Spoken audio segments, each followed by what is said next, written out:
प्रश्नको श्रृङ्खला यहाँबाट सुरु हुनेछ। समय सुरु भयो। माछापुच्छ्रे हिमाल कुन हिम श्रृङ्खलामा पर्छ? नेपालमा परीक्षा हुँदा को प्रधानमन्त्री थिए?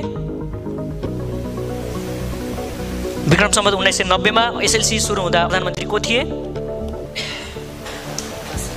पास। राष्ट्रिय जनगणना 2078 को अन्तिम नतिजा अनुसार सबैभन्दा थोरै जनसङ्ख्या भएको चितवनको पालिका कुन हो? त्यामना। विश्वकप फुटबलको कुन संस्करणबाट सर्वोत्कृष्ट खेलाडी घोषणा गर्न थालिएको हो? पास। र पुरुषको लास घोप्टो पारेर गाड्ने चलन तामाङ जातिमा छ, सही कि गलत? गलत। यहाँको जवाफतर्फ म सरसर्ती जान्छु। माछापुच्छ्रे हिमाल कुन हिम श्रृङ्खलामा पर्छ? अन्नपूर्ण सही जवाफ दिनुभयो।